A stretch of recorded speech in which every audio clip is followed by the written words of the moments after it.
di sana kan suara kanan kiri kan mengganggu, nggak fokus. Kalau di live streaming kan kita bisa melihat secara utuh gitu. Mm-mm. Tapi ini Ibu Janja, saya punya saran untuk Bu Dokter ya. Ah, Karena anak saya kan dokter ya, anak saya kan dokter ya. ya. Eh, Anak saya dokter itu kuliahnya itu 7 tahun. Kalau dihitung namanya 7 tahun berarti hitungannya satu semester tuh 1,5 tahun, maka kalau dihitung semester itu sudah 14 semester itu. Artinya begini, ketika seseorang sudah meraih dokter dengan berbagai perjuangan, di saat dia pada posisi titik yang sekarang ini dikatakan sebagai sales, itu martabat loh itu. Iya. Iya. Nah, kalau bisa Bu Sansa bisa nambahin untuk menyampaikan. Iya. Nanti LP-nya Dokter Andreas saya kasih juga ke Mr. G deh. Iya, iya. Nggak apa-apa. Sepanjang Pak Andreasnya mau, wah kita up itu. Iya, beliau mau lah. Cuman kan kemarin-kemarin kita memang sibuk membahas yang apa ya? Ya semua penting ya, semua penting. Tapi lebih penting lagi ini si Doktif sih. Kenapa dia sampai bisa melenggang kangkung begitu gitu loh? Sebenarnya Itu dia. ada dua fokus lagi Pak Zi. Ini Dokter Ya, Oki yang memang katanya isunya dia itu sudah tersangka tetapi belum dirilis. Dan yang kedua adalah yang sudah memang tersangka si Doktif ini yang di Medan itu laporannya. Lalu ada satu lagi ya, tapi yang udah pasti yang punya Dokter Andreas lah. Kita juga melihat ini, saya juga akan kecewa ketika misalnya penyidik atau Polri ini tidak menindaklanjuti. Padahal kan kita sangat mendukung sekali di tengah gempuran masyarakat yang tidak percaya kepada institusi Polri. Kita justru mengajak masyarakat untuk tetap mempercayai Polri gitu loh. nah, tepat sekali. Apalagi ini Tepat. mengena sekali, ini adalah sahabat-sahabat kita gitu loh. Harusnya kasus orang lain aja bisa kita follow up gitu. Kenapa enggak kasus teman kita sendiri yang kita mintakan kepada mereka, ayo dong Pak, ini kan memang sudah tersangka, kecuali kita mentersangkakan orang yang tidak bersalah gitu loh. Iya, tepat sekali Bu Sansa. Jadi disinilah kita mau melihat transparansi. Betul. Nah, di polisi sendiri, ini para polisi kalau ada di sini nih, para pejabat-pejabat polisi kalau ada di sini kan dengar itu.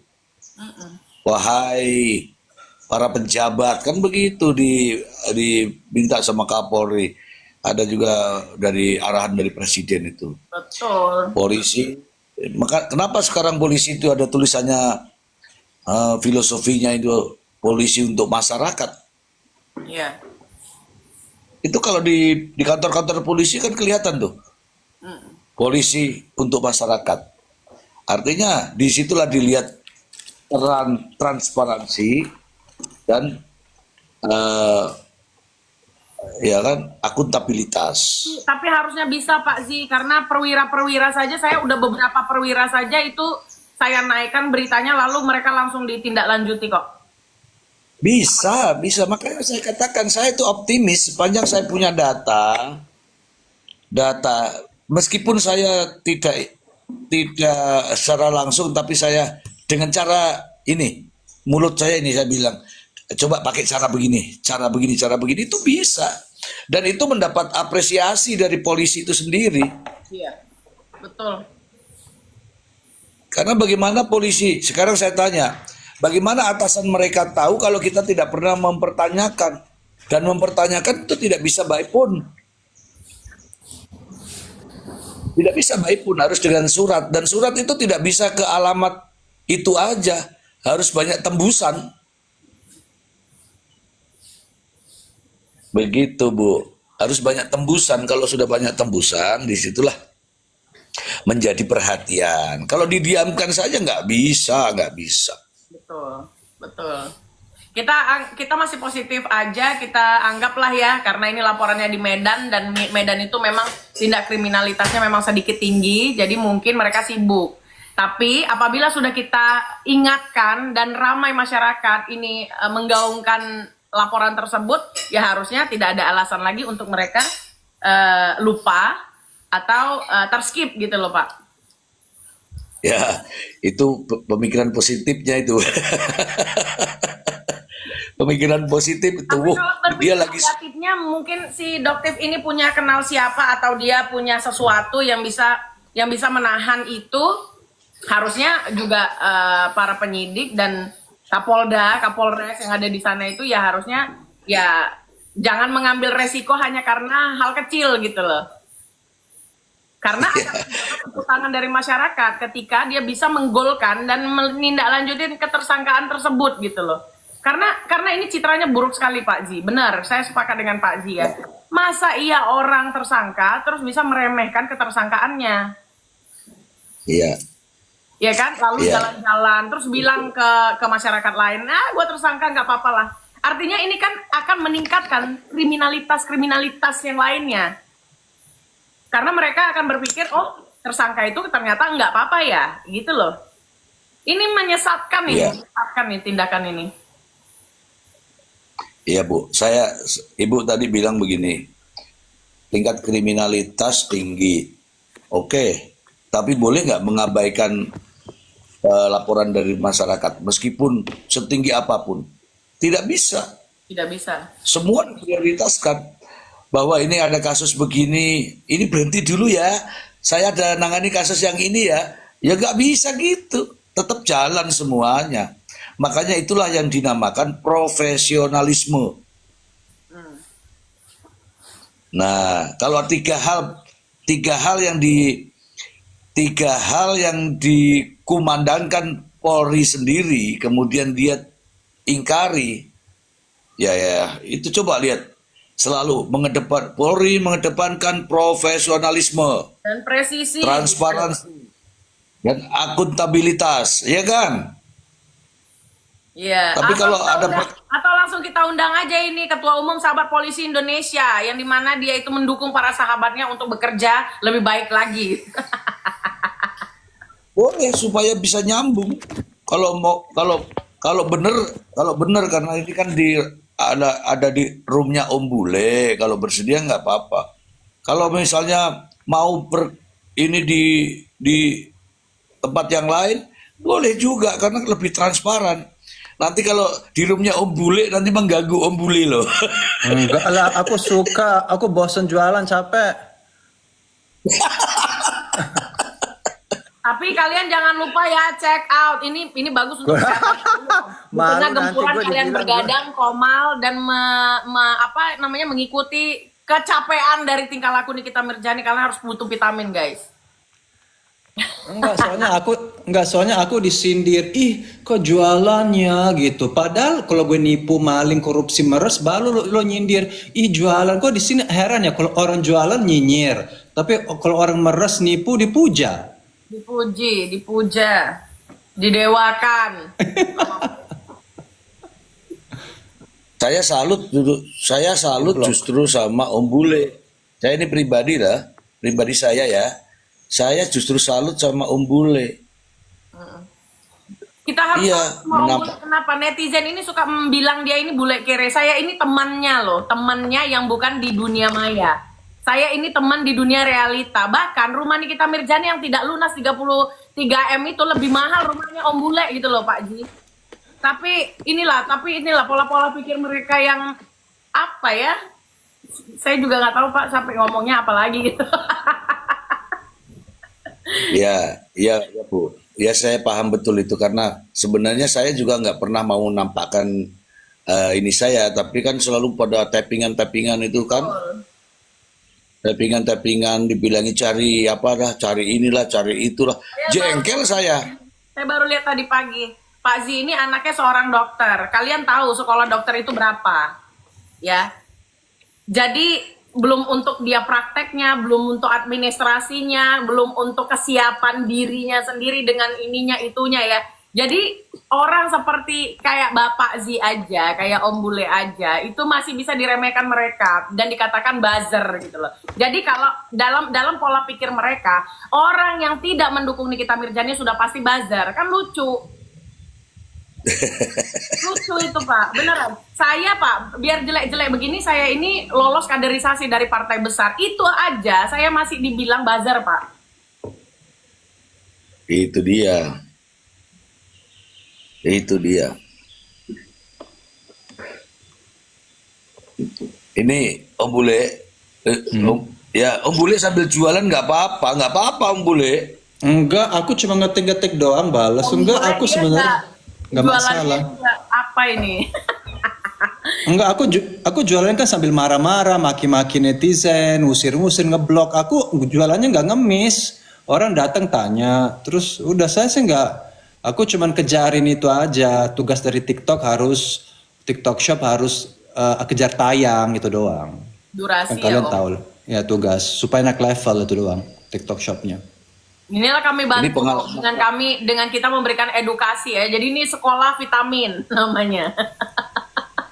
Makanya kenapa kami pintar, karena minum vitamin. Lo makan pecel lele ya begitulah setiap hari, otak lele. Jangan lupa yang nonton di sini ngopi udut ya, jangan lupa sambil kalian itu biar cerah. Ini ya orang pintar semua ini di sini. Kalau kalian lihat backgroundnya, jangan kalian kenali mereka hanya di sosial media saja, tapi kenalilah mereka dari latar belakangnya, begitu. Jadi udah bisa kalian itu mengomentari isi pembicaraan, bukan apa yang kalian lihat gitu loh. Kalian kapan lagi bisa ngobrol dengan Pak Z, dengan Om Bule, dengan gue? Belum tentu. Kalau di dunia nyata belum tentu. Jangankan ngobrol, ketemu saja belum tentu bisa. Ini fakta. Memang kalau gue di sini yang lebih frontal ya ngomongnya ya. Kalau yang dua ini kan lebih tidak menyakitkan gitu. Tapi ya tahu kan Pak Z, saya ini melawan pendukungnya Nikita Mirzani yang tidak ingin dicerahkan ini udah bertahun-tahun gitu. Memang udah capek banget. Makanya mendukung sekali ketika, oh ini sudah berproses, oh dia sudah ditahan, ya sudah. Kita kawal aja gitu. Iya.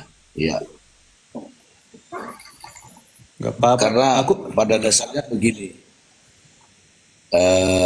Sebenarnya kita ini ingin memberikan edukasi, tetapi tanggapan dari edukasi itu ternyata negatif. Maka kita keluarkan sedikit-sedikit. Ini saya boleh katakan nih Bu Sansa. Saya nggak juga mau meng-up diri saya, enggak lah. Ibarat kata begini, mereka itu baru mau jadi telur. Kalau telur ular itu mau menetas jadi ular. Saya itu sudah 7 kali ganti kulit. Betul. Itu. Tidak tahu pengalaman seseorang, apa yang dia lalui, latar belakang seseorang, background pendidikan seseorang, background dari kehidupan seseorang, mereka nggak paham. Jadi kayak saya saja Pak, ketika saya berbicara tentang institusi Polri, yang dimana saya itu sangat wajar ya berbicara itu. Mereka bilang sok tahu katanya. Loh, yang ngomong sok tahu ini adalah di lingkar luar. Tapi jadi aneh gitu mereka ini. Gak apa-apa, aku lagi sibuk ngeblok.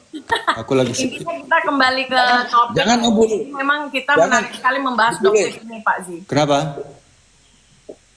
Jangan diblok lah, biarin aja dia ngoceh. Nanti kan kalau ada, aku kemarin waktu live itu ada yang bilangin saya begini.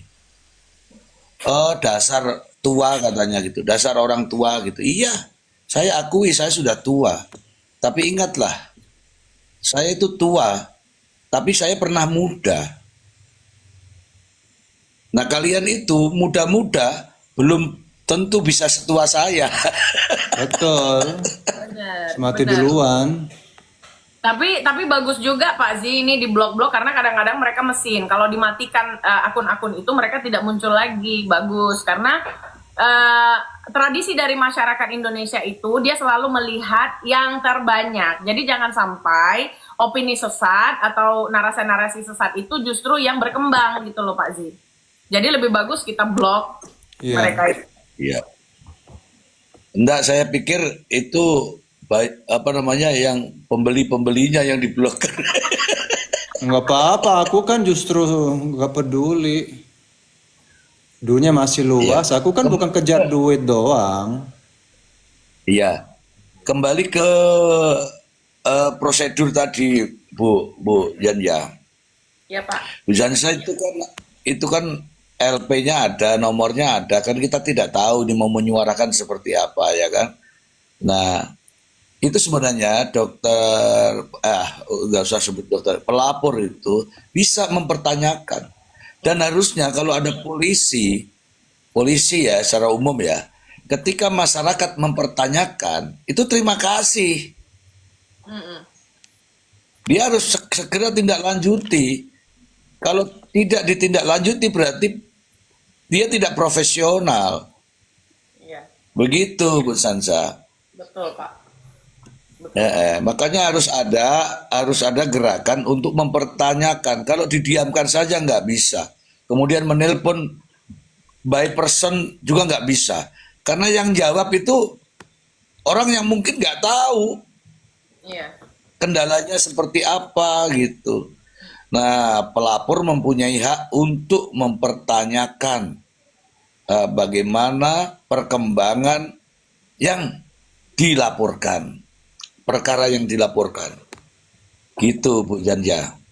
Betul, sepakat Pak Zi. Mm-mm. Kalau hanya di media ya kalau mau dengar, kalau nggak mau dengar. Bahkan media ini hari ini mungkin ya bisa saja hari ini kita viralkan hanya hari ini. Tetapi kalau surat tidak bisa, itu kan ada jejaknya, ada disposisi, ada surat registrasinya, mempertanyakan nomor-nomornya itu. Gitu, Bu Sanja. Betul Pak Zi, betul. Mungkin bisa disampaikan nanti bahwa progresnya harus seperti ini. Kalau bisa kita konferen lah bahasanya itu nanti caranya seperti apa. Karena saya beberapa kali terakhir saya kemarin ke Barreskrim ya. Barreskrim ke lantai 8 atau lantai 9 saya lupa, di ruang gelar itu saya menyampaikan kalau ada hal-hal yang ini saya sampaikan. Kemudian beberapa waktu yang lalu sebelumnya saya juga ke Komisi 3 mempertanyakan hal yang seperti ini, yang tidak digubris, diabaikan begini. Begitu, Bu Zanja.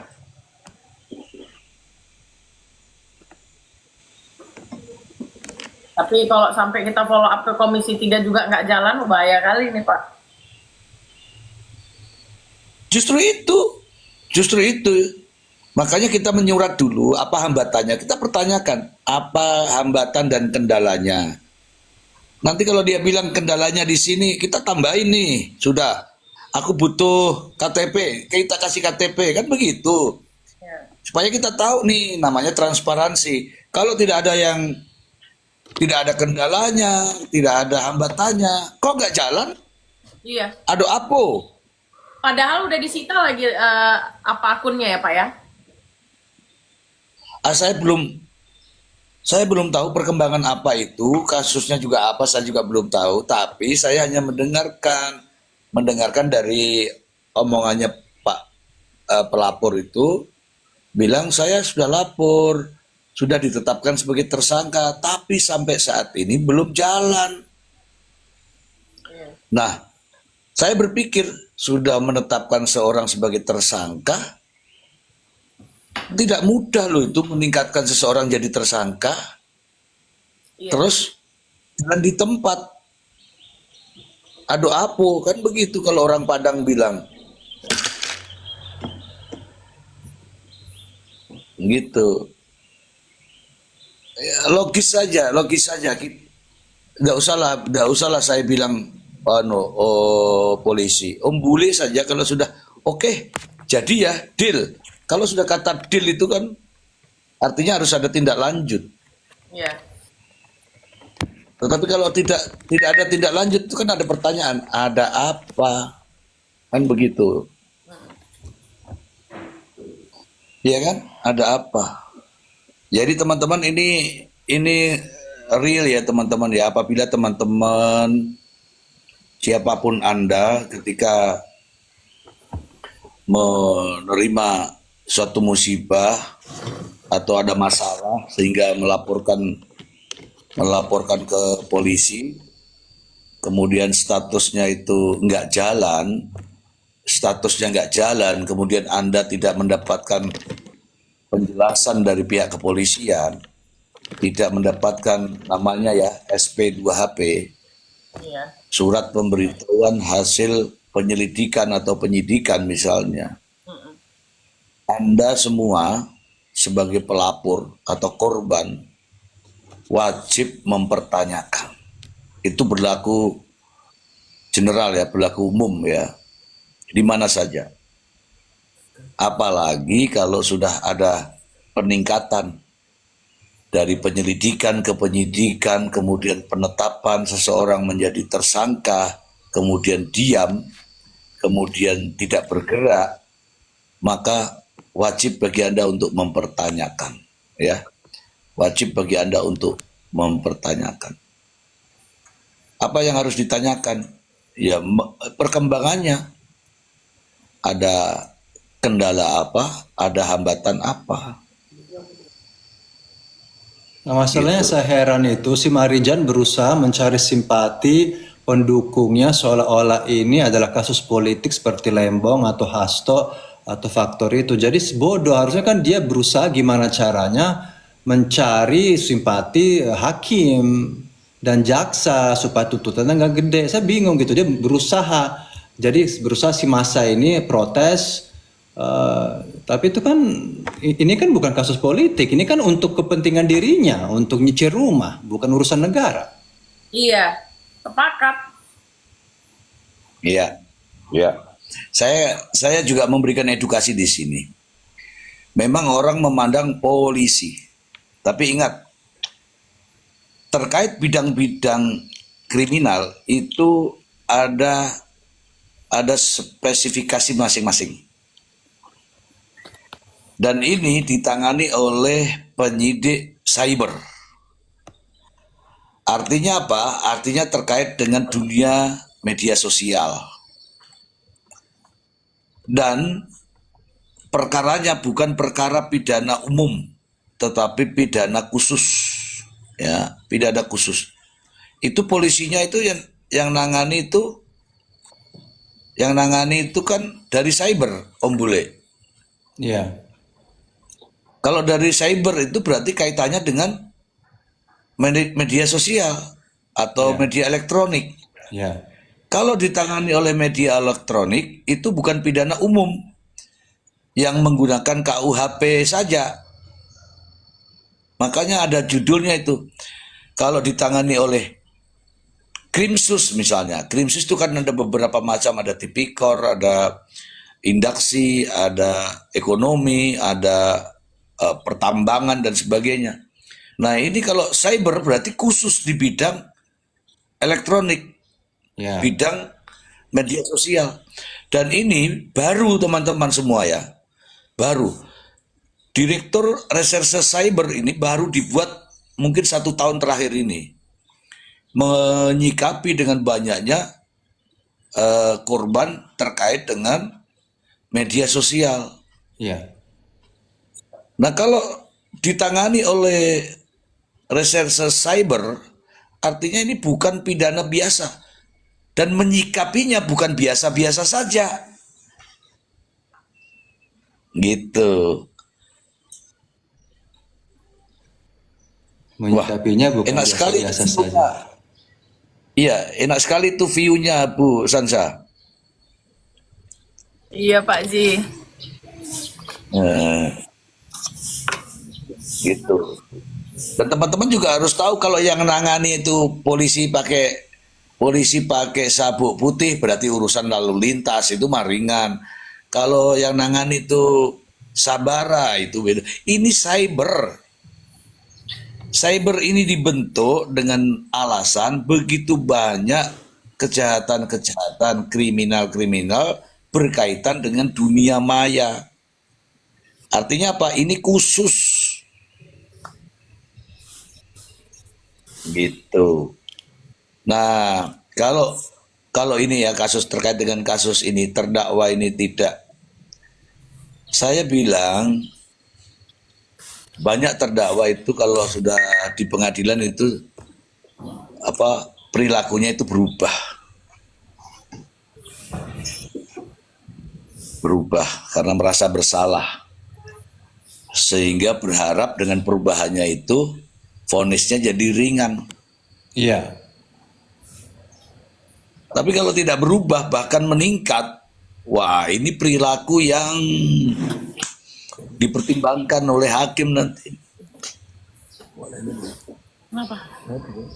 Masa belum? Sorry. Lanjut, Pak. Itu sih. Tapi kalau perkembangan dari yang dokter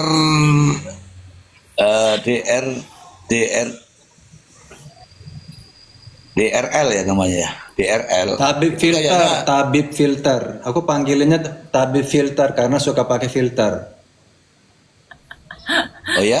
Ya kalau dari DRL itu juga nggak tahu, katanya juga udah tersangka tapi nggak tahu juga karena mereka ini kita ya bingung juga Pak gimana ngomongnya. Yang pasti yang dari dokter Andreas lah udah tuh. Ya, saya pastikan saya tahu caranya. Siap. Saya pastikan saya tahu caranya dan yakinlah pasti akan ada tindak lanjut, Bu. Iya. Ini sidangnya sudah berjalan belum ya? Jam 10 ini.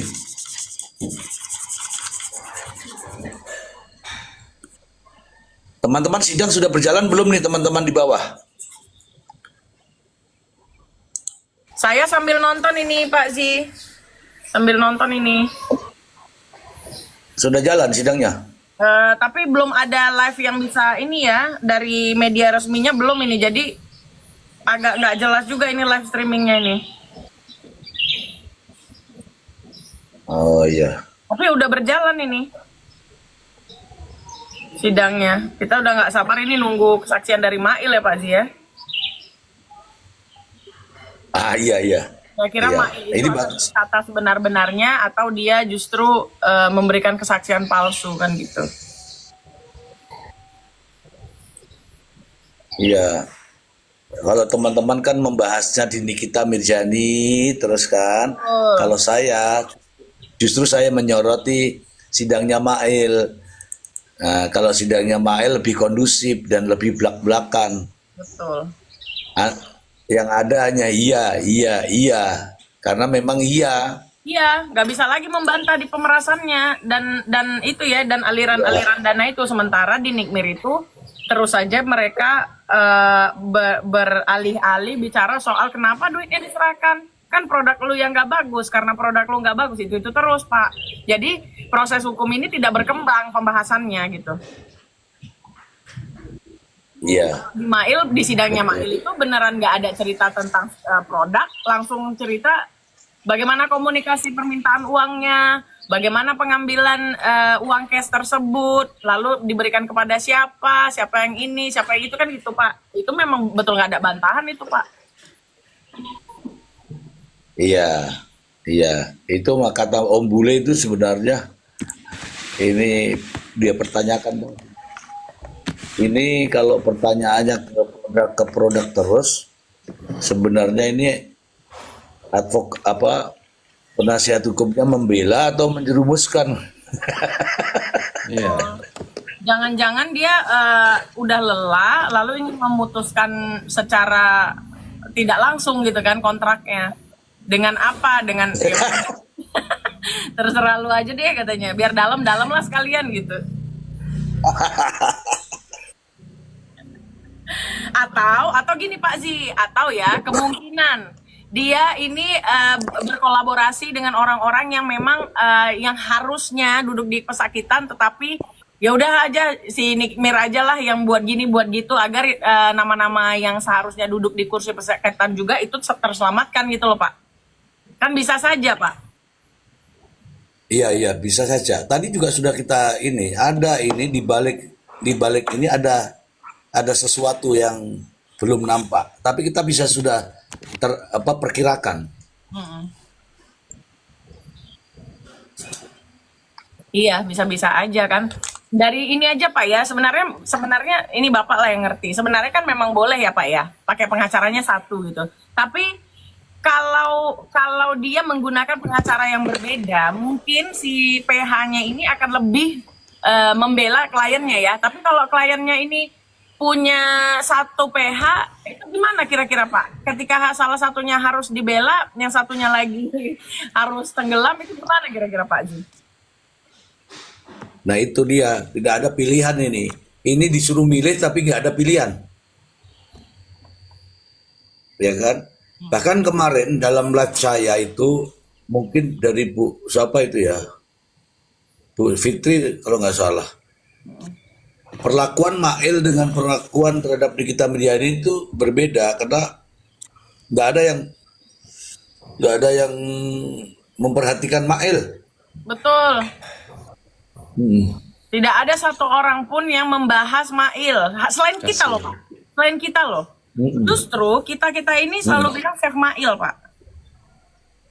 Iya.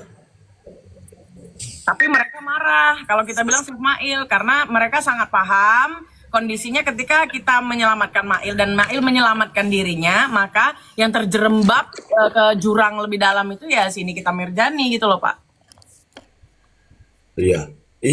Artinya kan sekarang begini. Kita cari tumbal ini, sependukung sama si idolanya itu seolah-olah menumbalkan Mail gitu, agar meringankan dia gitu loh Pak.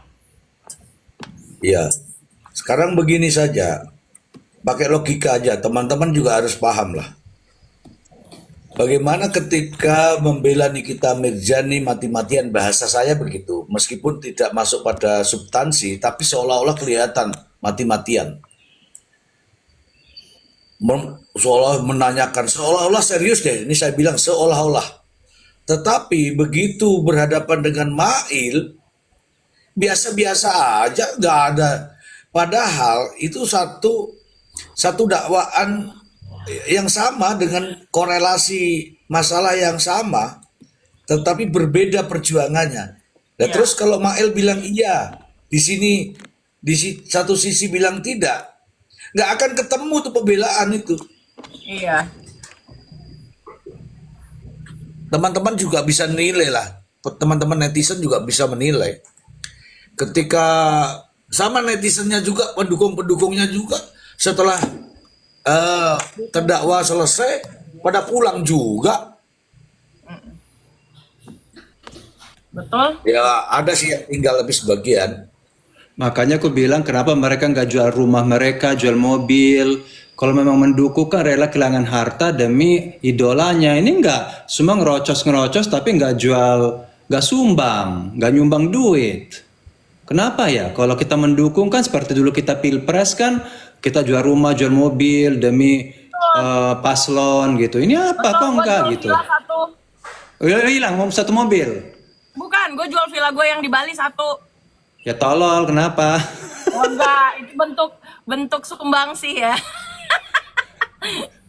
Nah itu baru namanya pendukung militan. Kalau ada pendukung kalau hanya pendukung di tap layar, di komentar begini, wah orang tidak mau keluar apa-apa itu. Iya. Ya maksudnya aku bilang di depan pengadilan ya bukalah jual cireng, jual seblak gitu kan, gelar tikar pendukungnya dan duitnya diserahin habis itu ke keluarganya itu pembantunya si Marijan yang punya rekening 350 juta dari SS si ular. Oke, itu pandangan yang bagus tuh, Itu pandangan yang bagus. Kalau memang ada pendukung-pendukung yang militan, coba salah satunya itu bikin nasi bungkus lah untuk dibagi-bagi. Itu kadang-kadang kalau siap, Iyalah, bener banget itu. Setidaknya adalah yang ya, mengkoordinir mereka Iya. dari pihak si Nikita Mirjani, bukan mengkoordinir bazar, tetapi mengkoordinir untuk mengapresiasi pendukung Nikita Mirjani, gitu loh. Apalagi iya, kalau dia kaya, kita tahu sendiri Pak Zi ya. Nasi bungkus berapa sih Pak Zi? iya, iya, iya. Itu baru inspiratif tuh. Iya. Masalahnya begini, kemarin ada orang yang keluar sidang Makan. itu live-nya berlanjut, dia masih lanjut live karena kasihan keranjang kuningnya, sampai ngomongnya itu kedengaran semua, di warung mana, artinya kan bingung cari makan tuh. Iya. Iya, betul. Nah, kalau memang ada pendukung yang fanatik, siapkan satu truk nasi kotak Iya. untuk pendukung Nikita Mirjani supaya makan nggak susah-susah, ya nggak? Iya. Betul, betul. Makanya bingung, nggak ada IO-nya, maksudnya ngumpul di sini pakai bus gitu kan, 10 bus dari Monas gitu kan bergerak, pakai bendera, pakai wajahnya Marijan, pakai katanya baju kaos. kaos aja beli sendiri-sendiri dan nggak bayar kok itu. Iya. Bus pendemo aja katanya nggak bayar, katanya loh ya, katanya. Gitu. Jadi bagaimana mungkin mereka bisa apa ya? Ya kita lihat aja lah mereka dengan kepentingannya gitu kan. Iya. Itu kan kalau saya menjadi Nikita Mirjani, saya sakit hati Pak Zi. Kenapa? Di tengah penderitaan saya kalian cari makan. Di tengah penderitaan saya kalian ini justru sibuk dengan diri kalian sendiri. Artinya kalian datang ke sini ini untuk memerhatikan saya atau untuk pansos gitu loh. Itu dari pansos. Bisa dilihat gini Pak Zi, Om Bule. Lihatlah dari video yang beredar, itu tidak pernah kamera arahnya dari kiri. Karena dari kiri itu di sidang pertama itu Dr. Reja Gladys dan pendukungnya. Itu semua berasal dari posisi kanan. Itu semua nyorotnya gini, nggak penting-penting. Yang angle orang lagi duduk, lagi serius, lagi nguap, lagi apa, diambil semuanya. Ini kelihatan sekali mereka ini sembarangan mengambil video orang lain. Mereka memang benar-benar nggak melek hukum Pak Zi, Om Bule. Main sebarin video orang dengan angle-angle yang tidak diinginkan, dengan tidak izin orang. Iya. Itu digoreng-goreng, kemudian diedit-edit dengan mereka, dinaikin lah kontrasnya, diapain lah. Lu lihat aja video gua sekeling hitam itu gitu. Sekaya orang nggak terawat gitu loh. Nih, Parah itu, ada Mas. berita nih. Ini ada berita. Ah. Pada teriak-teriak demo karena sinyal gak ada di ruang sidang katanya. Iya nih, saya belum dapat nih.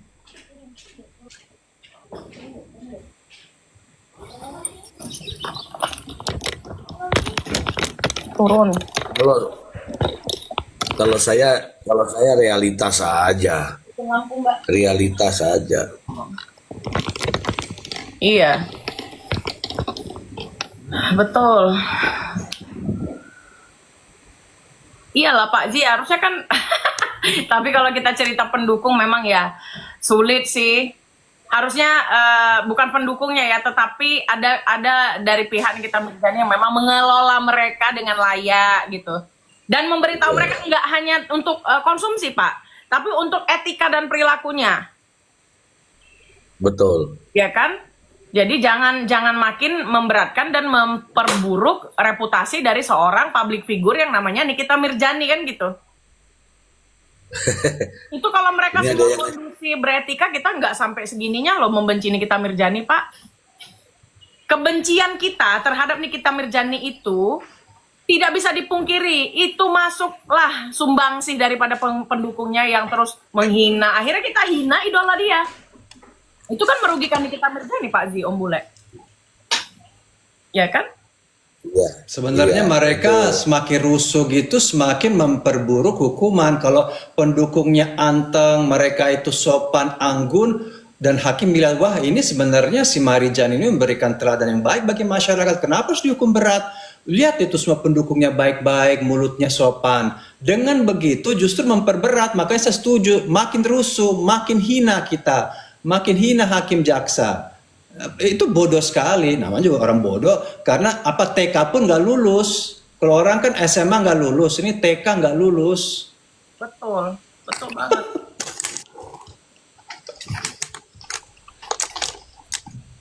Betul banget.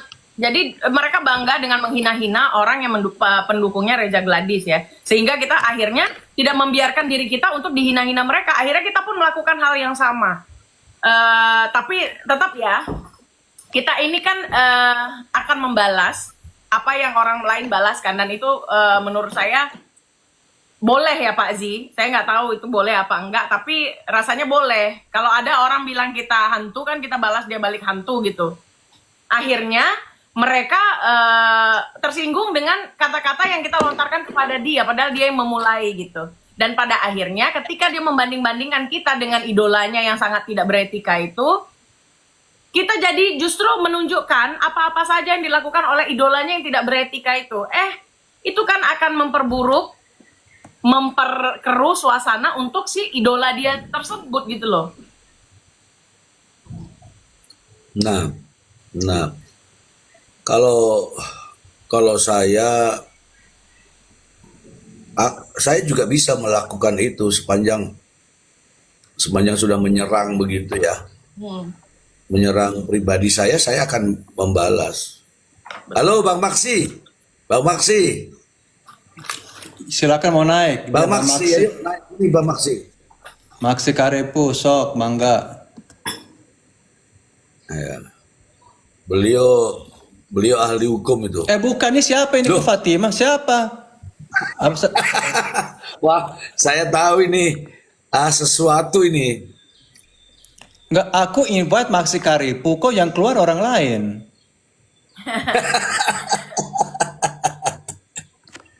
Selamat pagi udah. Bang Maksi. Ya, selamat pagi.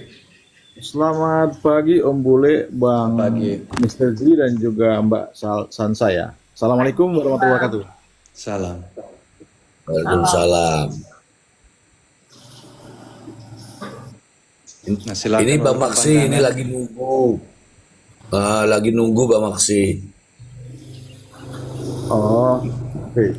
Bang Om Bule dan Mbak Sansaya dan Mr. G, kalau boleh saya ulang sedikit kata-kata yang saya tulis di bawah itu kan. Ya. Barang Boleh. siapa dengan maksud, saya coba ulang, sorry ya, ini semua udah pinter semua kan, udah pinter baik yang nonton ini. Barang siapa dengan maksud menguntungkan diri sendiri atau orang lain, otomatis orang tersebut sudah ada tujuan. Itu unsur dengan maksud Bang Ji itu. Dengan dia memiliki maksud untuk menguntungkan diri sendiri ataupun orang lain, secara otomatis orang tersebut sudah memiliki tujuan. Itu unsurnya, selain ancaman. Demikian, terima kasih. Iya, itu teman-teman silahkan kalau mau bully sama Bang Maksi silahkan dibully itu. Teman-teman ini dikasih edukasi terkait dengan barang siapa menguntungkan diri sendiri atau orang lain. Nah, silakan nanti yang mau bertanya silakan sama Bang Maksi itu. Mr. G, sorry, saya sering masuk juga di siapapun kau mau, tetapi saya mengatakan bahwa kebetulan kita ini praktisi hukum. Memang kita ada batasan karena ada kode etik advokat ya. Karena jujur saya sempat juga diprotes oleh salah satu advokat ya bahwa saya kalau dibilang offside lah. Tapi saya menyatakan bahwa kita ini praktisi hukum harus menyampaikan apa adanya. Ya benar, katakan benar, salah katakan salah. Tinggal nanti majelis hakim yang akan menilai karena hak dan kewenangan ada dalam majelis hakim. Dan berdasarkan dengan undang-undang. Ya, berdasarkan. Tetapi saya mengatakan tadi, saya cuma kasih clue sedikit aja itu. Ketika unsur dengan maksud, saya tidak bicara ancaman di sini. Tidak. Menguntungkan diri sendiri, otomatis sudah bertujuan, ada tujuannya dari awal. Saya jujur Bang, teman-teman ya, jujur di awal memang saya statement saya, teman-teman pendukung NM sangat suka, senang banget. Tapi saya tidak ada tujuan ke siapapun karena saya bukan pengacaranya. Saya bilang saya tidak punya legal standing dalam hal perkara ini, tetapi saya tergerak untuk menyampaikan apa adanya, apa yang saya tahu secara hukum ya. Makanya kadang-kadang orang salah tafsir sama saya, Mbak Mr. Ji mungkin tahu, teman-teman. Ya. Saya berapa kali jujur sedikit ya, sedikit bicara. Saya berapa kali dengan Bang Raffi, akhirnya Bang Raffi paham maksud saya. Saya tidak ada kepentingan dengan siapapun, Bang Raffi, tidak. Saya selalu membahas terkait unsur-unsur yang ada dalam pasal tersebut. Gitu. Demikian, Om Bule dan Ya, santai. Sasa. Terima kasih. Ya kalau saya paham betul apa yang menjadi statement dari Bang Maksi. Nah, kita kan kewajiban kita kan secara bersama-sama memberikan edukasi kepada masyarakat itu global lah. Tidak siapa A, siapa B, tidak. Secara umum ya demikian itu berdasarkan undang-undang. Tetapi kan kadang-kadang mereka itu ya mensalahartikan bahwa ketika kita bicara yang benar, dianggapnya kita sebagai lawan. Nah ini gimana ya? Ya Bang Maksis pasti berbicaranya berdasarkan undang-undang. Kalau berdasarkan undang-undang, pasti Bang Maksi ya mungkin disalah tafsirkan bagi mereka. Tapi bagi saya enggak, Bang Maksi tetap pada rule, pada realnya. Begitu Bang Maksi. Mbak Sansa ini Bang Maksi adalah advokat ya di Jakarta. Tetapi beliau lebih memiliki pemikiran yang lebih cerdas daripada orang yang selalu membuat drama. Drama sakit. Oke. Izin, Mr. Ji, Mbak Sasa dan Om Bule. Memang ada kawan-kawan yang saya sangat sayangkan ya, praktisi juga, orang lawyer. Kemudian mereka memberikan statement hanya untuk menyenangkan pendukung. Ya. Kami praktisi juga ya, kami di tengah. Kalau ada praktisi yang saya lihat kemudian mengeluarkan statement, lalu terkesan mengikuti pendukung, bisa juga pendukung NM, hanya mengikuti saja, hanya menyenangkan. Itu yang saya bilang jadi masalah, problem ini, Master Z. Demikian, terima kasih. Iya. Iya. Oh, kalau menyenangkan tuh pasti didukung. Kalau menyenangkan. Ya, kalau menyenangkan meskipun itu tidak benar, pasti didukung. Betul. Coba Bang Maksi satu kali Bang Maksi ngomong bahwa Nikita tidak bersalah, itu langsung Bang Maksi langsung diangkat-angkat itu. Iya. Saya mengalami, tapi saya tidak perlu dengan itu. Kita cari sendiri aja. Jangan kemudian karena menyenangkan hati daripada pendukung. No. Karena apa? Kita ini sebagai praktisi, ibarat pedang, tajam atas bawah. Kita ini tidak hanya tajam dari pihak sebelah, kita tajam atas bawah gitu loh, Bang MG. Jadi kalau kita tajam di sebelah, tumpul di sebelah, nggak bisa. Berarti kan kita mengikuti kata hati orang lain, tetapi kita berdasarkan hukum, narasi hukum gitu loh. Makanya sebenarnya tadi, kalau sudah bicara soal ada tujuan, ada niat untuk menguntungkan diri sendiri dan akhirnya kita berbaik pada orang lain, selesai itu barang. Selesai itu barang. Nggak usah bicara. Oke. Bahkan sedikit lagi, kita nggak usah cari unsur-unsur lain ya. Ada ancaman untuk penyemaran, ada ancaman untuk muka rahasia, kemudian yang lain-lain. Kita bicara yang satu itu aja, dengan maksud. Itu sikap batin. Itu sikap batin di batin kita. Ketika kita punya maksud, ada tujuan di sana. Kira-kira begitu Bang MC. Terima kasih. Oke. Mbak Sansa silakan. Silakan Mbak Sansa. Itu Bang Maksi praktisi hukum. Idealis. Iya. Ya benar. Tapi kan kebanyakan hari ini orang itu Selalu menutup kebenaran, Bang. Yang udah jelas-jelas, misalnya ini udah jelas-jelas di persidangan itu punya barang bukti, ada saksi ahli, dia tetap menepis itu. Tetap yang dibahas itu kemunduran, yang di luar daripada persidangan. Harusnya kan kita fokusnya kalau kita memang mau melihat kasus ini, lihatlah kasusnya gitu loh. Hari ini kan yang dilaporkan itu kan pemerasan dan lain sebagainya. Tapi kan banyak kemudian pengacara yang justru berbicaranya skincare. Makanya saya bilang, kalau memang mereka merasa ada mafia skincare, silakan laporkan, maka nanti kita bahas, kan gitu Bang. Kalau saya memang tidak mengikuti skincare ini, tidak mengikuti sama sekali saya. Ya, betul. Gitu. Om Bule, sorry, suasana kalbu jadiin moderator aja, Om. Apa kamu moderator? Enggak, ini suasana kalbu ini. Coba komentar lagi. Anggota gua tuh. Mana sih? Komen dulu biar cepat nyarinya. Enggak, kalau pendukungnya ini, pendukungnya siapa? Dokter RG itu nggak banyak komentar, dia pakai akal sehat, tidak pakai komentar. Ini suasana kalbu, ini siapa Zanzi? Itu anggota gua tuh.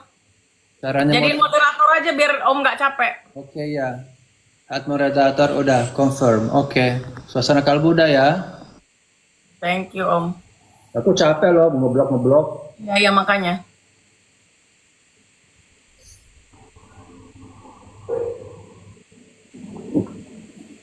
Ya lanjut Bang, sorry Bang.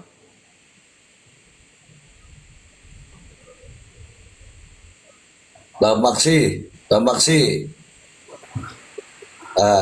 kan tadi Mbak Yansa Bella bilang ada sebagian yang berpikiran berbeda dengan cara memanfaatkan situasi.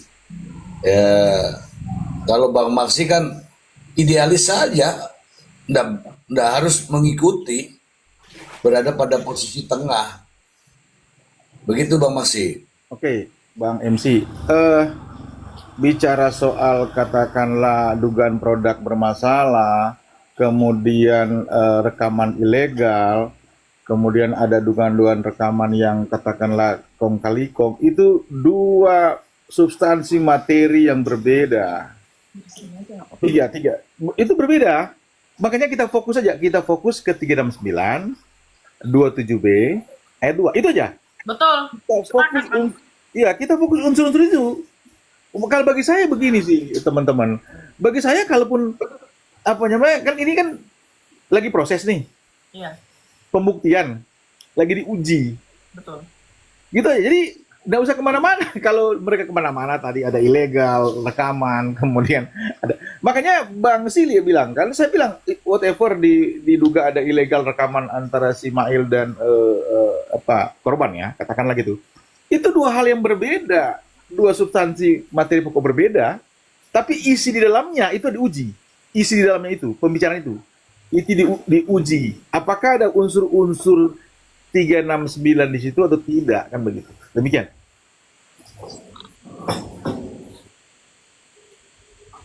Ya, sepakat. Iya itu. Makanya jangan pernah mengatakan bahwa oh ini tidak, jangan. Uji dulu. Karena yang utama tadi sudah ada clue-nya. Unsurnya sudah ada clue-nya. Menguntungkan diri sendiri atau orang lain. Dengan maksud, Bang? Iya, dengan maksud menguntungkan diri sendiri atau orang lain. Unsurnya dengan maksud? Ada nggak? Apa itu dengan maksud? Kalau dengan maksud itu kan sudah niat. Tujuan. Ada tujuan ingin mendapatkan, ada tujuan, ada tahapan. Iya. Tujuan. Dengan sebelumnya. Betul abang-abang. Jadi mereka ini harus kita cerdaskan. Kita juga perlu abang-abang yang memang mengerti hukum gitu ya. Kalau saya kan mencoba mengerti nih, belajar gitu. Kalau abang-abang kan memang sudah ahlinya gitu. Netizen ini, kasus ini kan sedang berproses, sedang diuji, yang seperti abang bilang sedang diuji. Maka jangan lagi dibilang pada saat pengujian tersebut dibilang ini salah itu salah, padahal mereka tidak ahli, tidak pakar. Kayak kita aja, saya masih mau nonton loh Bang. Saya masih mau lihat mana ini. Oke. Mbak Sansa sedikit lagi. Bang Ji, Ya, makanya saya bilang, lanjut. saya sih secara rekan sejawat saya respect sama Bang Fahmi secara umum. Tetapi ada kesalahan yang statement yang disampaikan kawanku itu, ada dia menyatakan harus bebas, nggak bisa. Itu menabrak kode etik advokat. Betul MC ya, Bang Zia? Iya. Kita nggak bisa menjadi Iya. orang untuk menang perkara, nggak bisa. Itu kode etik. Makanya ketika Bang Fahmi komen begitu, saya kritik itu. Itu mendahulukan hakim. Offside itu. Pokoknya harus bebas. Nggak, boleh silakan. Naluri membela boleh, tetapi dalam hati. Jangan kemudian disampaikan atau statement tersebut di media. Saya nyatakan dengan tegas itu salah, karena bertentangan dengan kode etik advokat. Demikian. Betul Bang, itu yang saya sampaikan di VT saya. Saya bilang nanti jangan sampai kita bingung membedakan antara profesionalismenya sebagai pengacara dan menutup kebenaran gitu. Jadi kita bingung jadinya, ini karena dia ingin menutup kebenaran atau menepis kebenaran, atau dia sedang bekerja gitu. Karena kita tidak mendukung orang yang sedang bekerja gitu Bang. Boleh, namanya membela klien, kan itu tugasnya. Tetapi nggak di ruang sidang yang dimana kadang-kadang perilaku-perilaku yang dilakukan itu pun menyimpang. Bahkan itu kan terlihat Bang, dari dia bolak-balik itu ditegur, ya kan, bolak-balik itu dihadang ucapannya, maksudnya udah stop kayak gitu. Harusnya kan sebagai PH-nya Nikita Mirzani yang lebih paham daripada Nikita Mirzani, harusnya kan menasehati atau menyekat gitu loh Bang. Saya nggak tahu lah bahasanya apa, tapi yang kita lihat saya sepakat over kalau Bang Fahminya ini. Betul. Bang MC, makanya ini buat pencerahan buat teman-teman, mungkin ada yang nonton ini, mungkin ada yang sarjana hukum atau calon advokat, harus paham tentang kode etik. Karena ingat, jangan sekali-sekali kita menjanjikan kepada klien, saya akan membebaskan kamu, saya akan memenangkan kamu. Betul. Tenang dia. Iya. Itu Iya. udah main judi, itu advokat nggak, itu melanggar. Betul Bang, sepakat Bang. Saya berkali-kali menggunakan jasa advokat ya. Nggak ada tuh yang bilang gitu sama saya. Mereka selalu realistis menyampaikannya. Ini selalu ada plan A, plan B. Ya. Kalau Ya. kita sesuai dengan keinginan, sama kalau kita tidak sesuai dengan harapan kita, kan gitu. Tapi apa solusi yang disuguhkan, kan begitu Bang? Ya, betul. Iya. Itu yang saya protes. Kalau soal satu itu ya, kalau yang lain oke, saya nggak komen. Ketika beliau menyatakan bahwa pokoknya harus bebas, harus menang. Oh, ini main judi. Saya pastikan akan membebaskan itu lagi Bang. Iya, itu main judi namanya. Itu nggak bisa. Makanya akan diikutin oleh pengacara-pengacara muda. Kasihan. Nggak bisa begitu. Kalau mau berjuang, oke. Berjuang mati-matian, Dan jangan juga kemudian dalam hal membela klien dengan cara-cara yang tidak benar, atau bahkan menghalalkan segala cara. Siapapun pengacara ini. Itu nggak bisa gitu. Demikian. Iya, iya. Saya justru menyuarakan itu langsung ketika ada omongan itu, saya state. Kenapa nggak boleh? Nggak boleh. Jadi seorang penasihat hukum itu harus memposisikan dirinya sebagai seorang yang mewakili terdakwa. Tetapi kalau menjamin terdakwa itu tidak bisa. Itu fungsinya, makanya dinamakan dia sebagai penasihat hukum. Memberikan pandangan-pandangan hukum, pemahaman hukum yang real berdasarkan atas undang-undang, bukan atas dasar dari di luar dari undang-undang. Kalau sudah di luar undang-undang, artinya tendensius. Orang sudah bisa baca itu. Gitu. Dengan ada kata-kata yang jaksa menyelundupkan pasal, itu juga nggak boleh.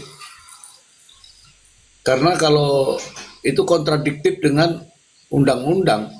Sementara undang-undang memberikan wewenang kepada jaksa, jaksa dapat merubah dakwaan dan sebagainya itu di pasal kalau nggak salah 130 Itu tugasnya. Tapi ketika diucapkan dengan kalimat ada penyelundupan pasal, itu kontradiktif. Begitu Bang Maksi.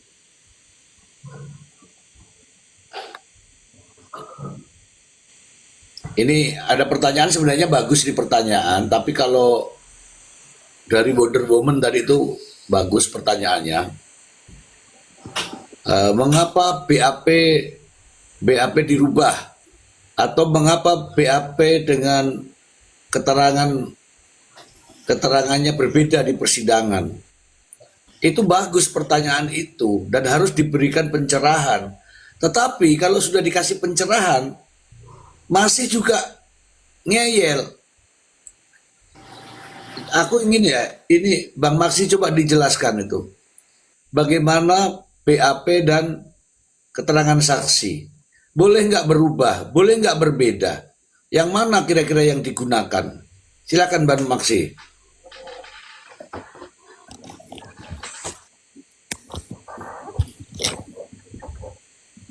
Bang Maksi, silakan. Dua-dua sama-sama Maksi nih, Pak Zi. Oke, terima kasih Bang Ji. Oke, izin Om Bule dan Mbak Sansa. Oke, saya mau masuk dulu terkait kan jadi perdebatan mengenai kok jaksa merubah pasal ya setelah P21. Padahal tegas di sana di KUHP diatur di pasal 144. Diatur. Walaupun sudah P21, jaksa punya hak dan kewenangan berdasarkan KUHP ya, bukan berdasarkan jaksa atau saya. KUHP mengatur itu.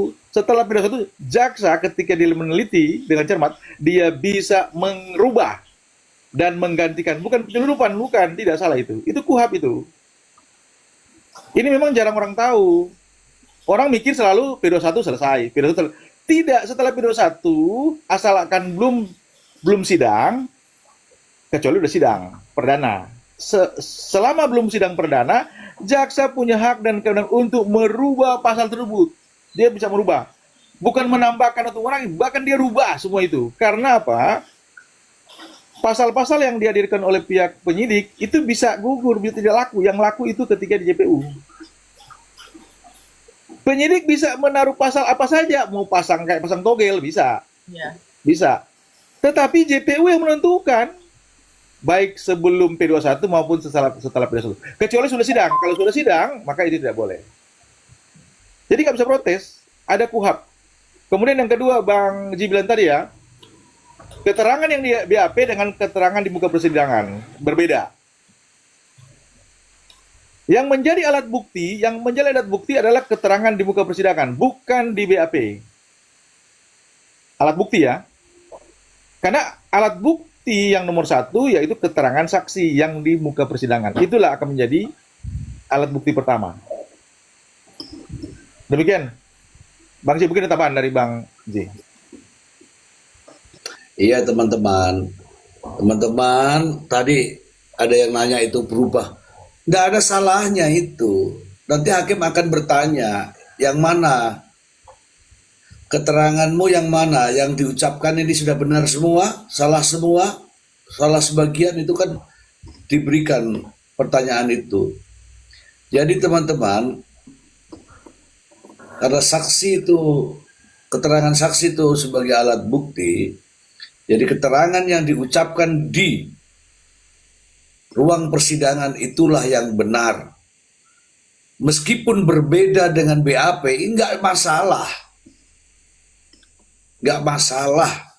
Bahkan di dalam ruang persidangan pun, mungkin teman-teman juga dengar, mungkin pada tahu lah, ada yang menarik semua BAP-nya, ada. Nah, jangan dipermasalahkan bilang BAP-nya beda dengan pada saat sidang gitu. Clear lah ya, clear ya, itu clear.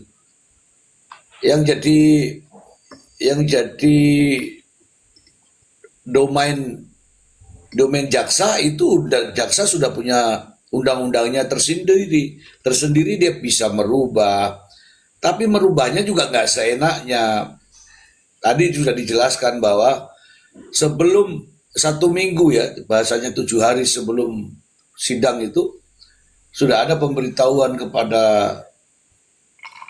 terdakwa, itu sudah ada itu.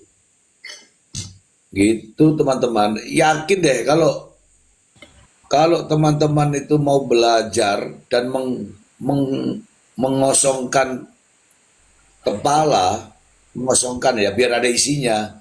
Tapi kalau sudah ada isi penuh, yang isinya itu penyakit semua, nggak akan masuk ini ilmu, nggak akan. Itu Betul. Mbak Sansa. Betul, Pak, sepakat. Mereka ini menutup wawasannya. Oke, MJ, saya pertajam lagi ya terkait tadi perbedaan antara di BAP dan di keterangan saksi di dalam persidangan. Jadi yang dipakai adalah keterangan yang berada di muka persidangan. Saya bacakan di 185 ini, keterangan saksi adalah sebagai alat bukti apa yang saksi nyatakan di muka persidangan, bukan BAP. Jadi alat bukti bukan di BAP.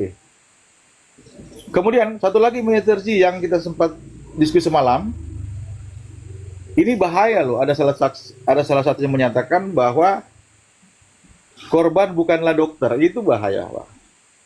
Nah, itu dia kita bahas tadi, Bang Max. Dibahas ya. Tapi bagus dibahas lagi itu, Bang. Karena kan orangnya berganti.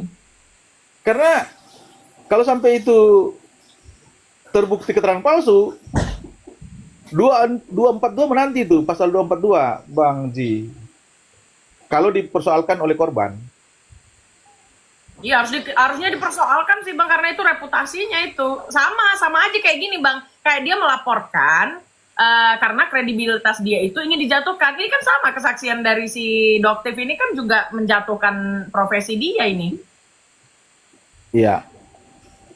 Saksi Misalnya seorang pengacara dikatakan misalnya tukang siomay di dalam persidangan, yang dimana dia harus bersaksi secara fakta di bawah sumpah kitab suci. Wah, itu udah gawat sih, Bang. Ini udah gawat banget. Iya. Makanya ini kadang-kadang itu saya bilang tadi, sembarang ngomong di persidangan dengan di luar, kadang-kadang alam pikiran mereka di luar kemudian masukkan di persidangan. Dia lupa bahwa itu resmi dan itu sah di bawah sumpah. Maka itu akan berhadapan dengan pasal 242 keterangan palsu. Meter sih, ya kan? Jadi Betul. makanya Meter sih saya sampaikan semalam kita bahas ya. Memang di zaman modern ini sekarang lebih ke scientific evidence, bukti yang ilmiah. Oke. Ya, memang kalau saya bilang kan, kalau saksi memang bisa dia lupa, bisa dia berbohong. Tetapi jangan lupa ada alat bukti tambahan, yaitu bukti elektronik, termasuk rekaman, chatting. Ya. Itu akan lebih ilmiah Iya. dibanding kesaksian langsung, karena manusia bisa berubah, bisa bohong. Tetapi kalau yang ada di dalam rekaman dan chatting itu tidak bisa dimanipulasi itu. Iya, betul sekali. Makanya Beda kalau dengan ucapan ya kan. Makanya JPU pintar, cerdas, mereka cermat kan. Dia gandeng 369, dia gandeng 27B ayat 2 karena ada bukti elektronik di situ. Inilah yang sebagai, katakanlah ini bukti utama nanti. Dulu kan keterangan saksi Bang MJ. Iya. Sekarang Iya. bukti elektronik itu menjadi primer itu. Bukti elektronik karena ini lebih saintifik, lebih ilmiah, tidak bisa direkayasa. Nggak bohong-bohong di situ. Demikian, rekan-rekan. Oh iya. Ini aku menemukan sebuah nama bagus sekali nih di bawah, namanya Erika Napitupulu. Ini dari mana ya Bang Maksia? Bulu biasa dari Medan itu. Batak. Oh, Medan ya. Batak. Biasanya. Soalnya Ya. saya Sulawesi, Bang Z. Mana? Sulawesi mana? Saya Sulawesi Utara. Oh, saya Makassar. Saya juniornya Pak Oce Kaligi soalnya. Wah, itu guru saya itu.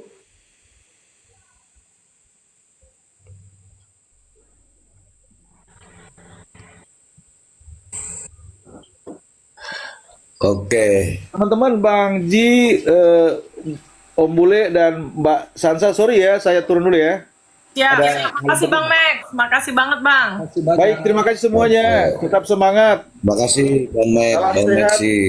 Assalamualaikum warahmatullahi wabarakatuh. Salam. Waalaikumsalam warahmatullahi wabarakatuh. Pangana. Nah, begitu teman-teman. Itu Ya. kalau di tempat saya itu edukasi hukum. Tapi kalau dikasih edukasi hukum Mbak Sansa, yang benar ini dia nggak mau. Yang benar loh. Iya, padahal udah jelas ya, udah jelas ini ahlinya, pakarnya gitu loh, maksudnya. Maksudnya gini loh, saya bilang berkali-kali ke DVT saya terhadap netizen siapapun itu, kita jangankan, terutama saya ini mereaction dari narasinya Bang Togar waktu itu. Dia bilang ini siapa? Tidak ada kapasitasnya. Kapasitas saya ini sebagai rakyat yang mau melek hukum gitu. Tidak ada salahnya kalau apalagi yang dosen-dosen gitu ya. Tidak ada salahnya menjelaskan atau mengapresiasi orang-orang yang melek hukum, karena kita sebagai warga negara Indonesia itu setiap harinya itu kita dipantau oleh pasal. Mereka tidak mau tahu kita ini paham atau tidak. Ya enggak? Kita melakukan kesalahan langsung dijerat pasal. Kan benar itu, karena kan kita negara hukum gitu. Jadi alangkah lebih baiknya netizen Indonesia ini paham atau melek hukum. Tidak harus bersekolah hukum. Tapi kan ada nih pelajaran-pelajaran online. Atau enggak, advokasi dari para pakar yang memang gratis gitu loh. Ya didengarkan saja gitu. Itu untuk menjaga diri mereka dan menyelamatkan mereka juga menurut saya. Jadi tidak ada salahnya masyarakat ini mendengarkan dari yang memang pakar untuk tidak menyesatkan dia di kemudian hari dalam berperilaku sehari-hari begitu loh Bang. Iya, kalau itu tujuan saya. Itu Om Bule itu meskipun dia diam-diam itu dia paham betul itu. Paham Bagaimana banget itu? ya. Minimal untuk menyelamatkan kita, misalnya ya Bang, kita melanggar lampu merah, nggak ada alasan kita, oh Pak saya tidak tahu, ternyata ini nggak bisa, dia tetap dijerat, betul nggak Pak Zi?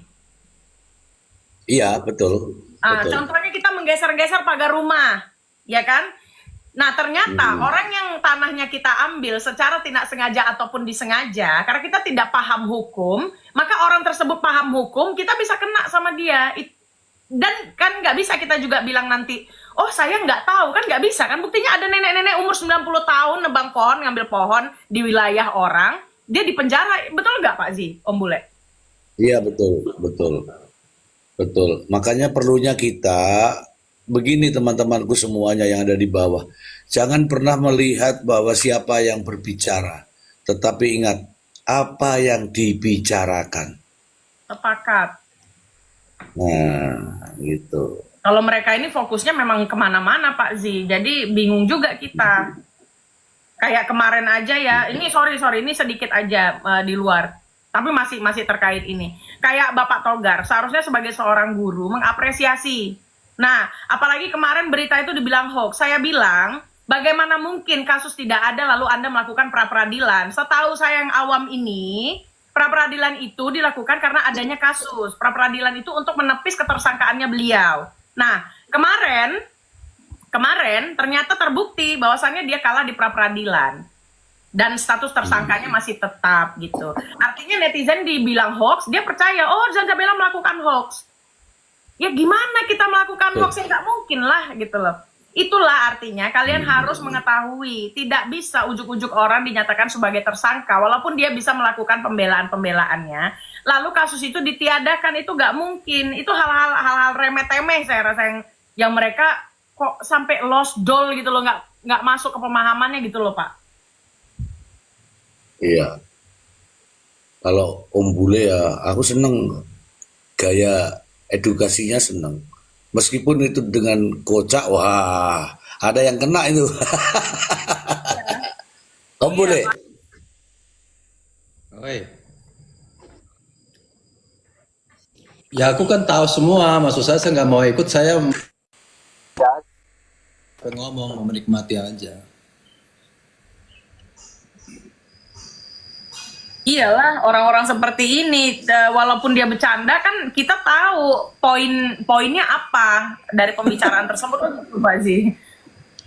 Iya, saya itu ya mungkin dengan cara itu juga, tapi saya Saya kan orangnya nggak kocak-kocak amat Om Bule. Jadi mau ngikuti Om Bule itu susah. Sama, Sudah Pak. Saya Iya. juga aslinya serius banget Pak Haji. Kadang-kadang saya tuh lelah kalau kita harus menyamakan dengan mereka. Memang kita serba salah. Kalau kita tidak mengikuti, istilahnya mengikuti pasar, ya kita kalah gitu. Kita kalah, kita tidak naik. Sedangkan yang kita butuhkan itu bukan kita panjat sosial untuk terkenal, untuk populer ya. Kita ini harus populer karena apa? Karena yang kita sampaikan itu yang kita obroli itu butuh sampai. Kalau kita tenggelam dengan narasi-narasi sesat itu bahaya. Percuma menurut saya gitu. Jadi kita memang sekali-kali ya kayak saya aja Pak ya, saya nampain tato gini-gini ya, hal itulah yang menjadi perhatian mereka dan akan diperhatian mereka walaupun memang kebanyakan haters, tapi kan memang tujuan kita itu kan untuk haters gitu loh. Untuk mencerdaskan orang yang sesat itu gitu loh Pak Ji. Saya paling suka ya, namanya edukasi itu paling suka. Tetapi ketika ada yang tappingannya mengarah ke pribadi atau mengarah ke fisik atau menjelek-menjelekan orang lain, saya tidak suka. Saya tidak suka. Ya, itu saya, karena saya tidak pernah menyinggung masalah fisik seseorang sampai mengatakan kaya, miskin, jelek, cantik, itu tidak pernah. Betul. Tetapi begitu ada di saya mengatakan, ya salah satunya aja masalah nyebut sesuatu organ tubuh dan sebagainya itu, atau merendahkan orang, itu saya nggak suka. Semalam itu Mbak Sansa, semalam itu kan saya melihat betul itu bagaimana namanya sebutan untuk Mbak Fitri itu, ada judol lah, ada apa lagi ya, ada Markus lah, ada inilah. Saya tanyakan langsung ke Mbak Fitri, langsung saya tanyakan, Mbak, satu kata, judol, tidak. Markus, tidak. Ya sudah. Kalau sudah dijelaskan begitu artinya tidak ada. Tapi selalu orang tuh menggiring di bawah itu. Bos judol, bos judol, bos judol. Sebenarnya Langsung mereka Mbak ini Fitri juga aneh Pak Ji, maaf. Mereka ini kan bisa saja melaporkan aduan masyarakat terkait ada sesuatu yang janggal atau mereka bahkan punya bukti katanya kan, kalau Kak Fitri itu judulnya silakan laporkan. Orangnya sendiri kan udah bilang ya silakan laporkan kalau memang ada, tapi jangan salahkan kalau saya lapor balik, kan benar itu Pak. Iya. Makanya karena saya juga nggak bisa membenarkan, nggak bisa juga apakah ini. Makanya saya tanyakan. Semua itu tidak benar. Kalau benar, kalau ada betul, janganlah polisi yang tangkap. Saya antarkan itu suamiku ke kantor polisi. Nah, itu dia.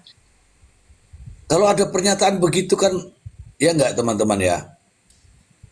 Udahlah, gitu. Jadi kalau sudah ya nyinggung masalah kata-kata itu yang saya tidak suka ya. Saya tidak suka itu, dia bukan dokter, dia tukang obat, itu saya nggak suka karena itu sudah nyinggung banget. Dan seperti Bang Maksi sampaikan tadi, itu ranahnya pidana. Iya. Ya, untuk apalah bahasanya, apalah artinya saya ya melaporkan, tapi kan nggak ada keterkaitan dengan saya. Hal yang kaitan dengan perasaan kan harus orangnya sendiri yang melaporkan, kan begitu Mbak Sansa? Betul. Ya mungkin nanti habis kasusnya Marijan kan butuh tenaga juga untuk bikin laporan. Masa beruntun-untun capek juga ke sidang terus kan si gladiator. Pasti, dan yang pasti Om Bule, Pak Zi, yang pasti Doktif itu akan dilaporkan. Saya pastikan itu. Oh ya udah. Menyangkut sekarang saja, kenapa hal ini dilakukan oleh Dr. Reza Gladys itu karena menjaga profesinya, menjaga harga dirinya sebagai seorang dokter, ya kan? Dan lagi maaf kata, kalau kita di TikTok kan memang kita harus bergaya sales, kalau enggak laku tuh barang.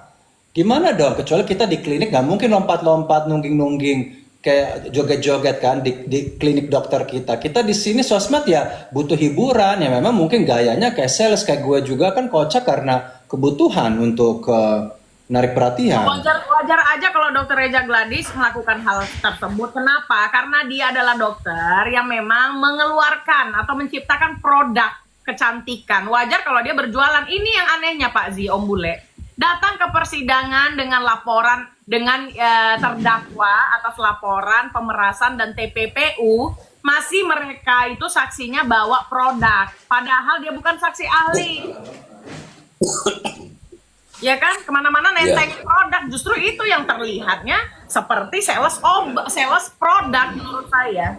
Tapi kalau Dokter Reza Gladys, tapi nggak cocok lah, apapun itu nggak cocok lah di ruang sidang dia ucapkan seperti itu. Yang jelas-jelas siapapun tahu itu Dokter Reza Gladys bisa dicek kok, ya kan, beliau itu memang dokter gitu loh. Ya. Jadi benar lah harus dilaporkan, dan saya pastikan itu bakal dilaporkan. Ya semoga kalau laporkan aku nanti datang ya persidangan, kalau itu lebih seru. Oh pasti kita akan kawal, semua kita akan kawal. Tapi Yaudah, kalau kita pakai dahului Dokter Reza, tapi saya pastikan dia akan dilaporkan. ya, kalau si Marijan aku nggak mau datang ke persidangan. Nanti kita ke persidangan si Kutri Kelamin apa pakai baju warna apa ya? Pakai baju warna putih, putih. Karena kita mendukung mendukung Dokter Reza sebagai dokter. Karena kita menyelamatkan profesi seseorang dari hinaan sejawat. Iya.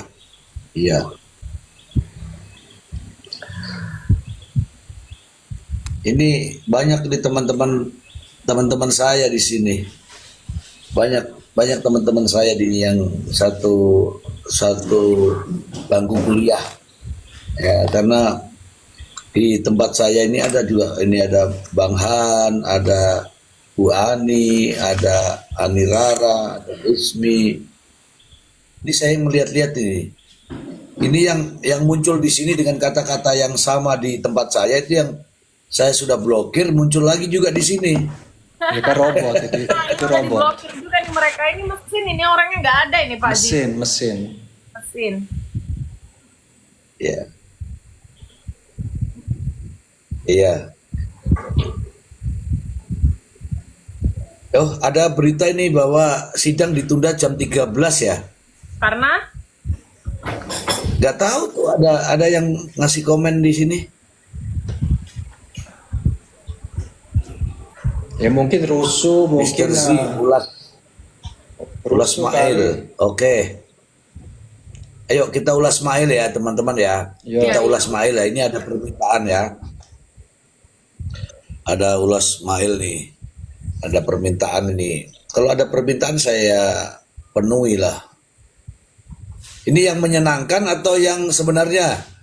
Sebenarnya nggak usah menyenangkan, sebenarnya.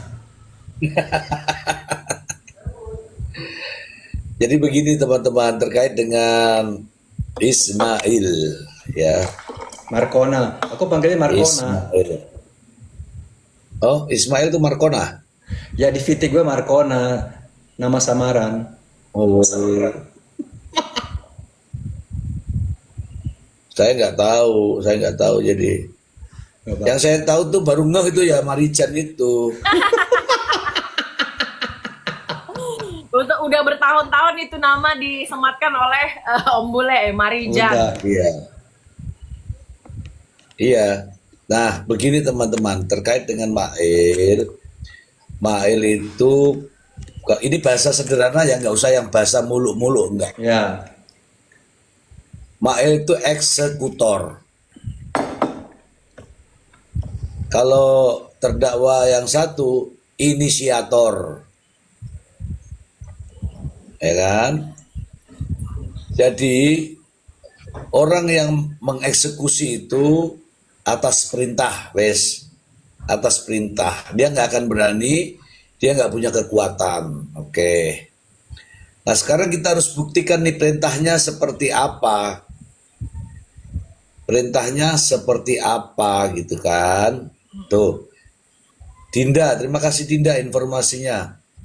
Perintahnya seperti apa? Perintahnya ada di percakapan.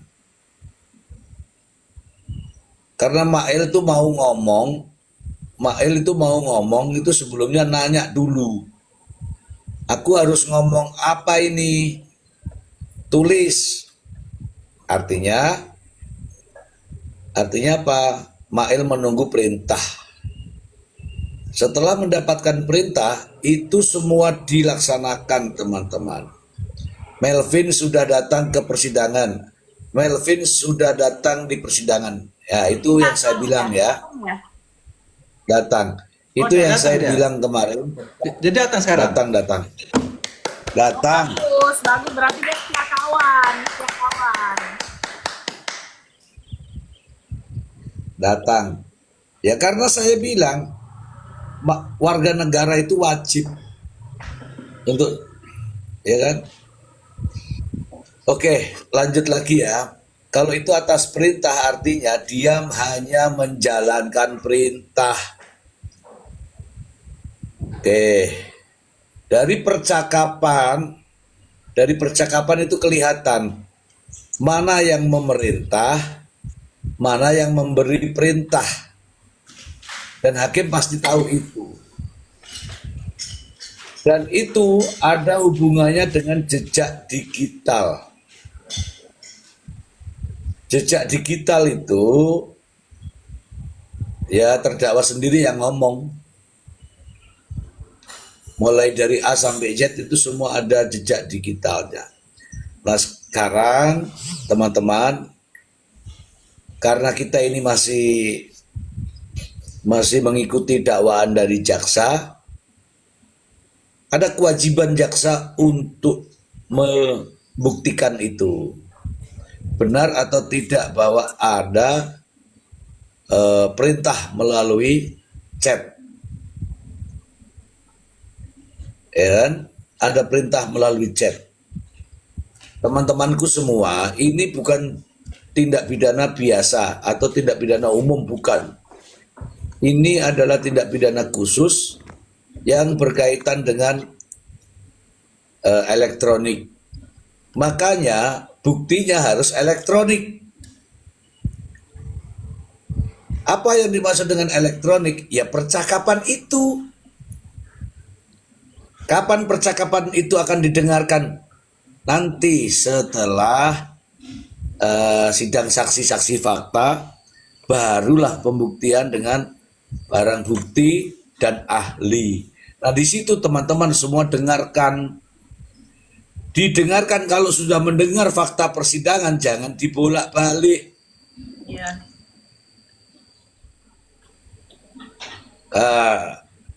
Kenapa saya mengatakan dibolak-balik? Seperti contoh, ada kata-kata atau kalimat yang dipotong. Apa itu? Nih, saya kasih contoh. Yang permintaannya berapa? 5 juta. Terus Kak ditawar 5 juta, 5 miliar. Ditawar 4 miliar. Oh, kamu sepakat? Sepakat, tapi ada tapinya. Tapi hanya diambil saja sepakatnya. Itu namanya memotong kalimat. Oke, teman-teman. Itu sih kalau Mail bisa ringan, ya lebih ringan lah. Kalau Mail seperti ini, apa adanya, seperti yang kemarin-kemarin tuh, apa adanya, tidak ada drama. Iya. Itu Mail mungkin ya lebih ringan.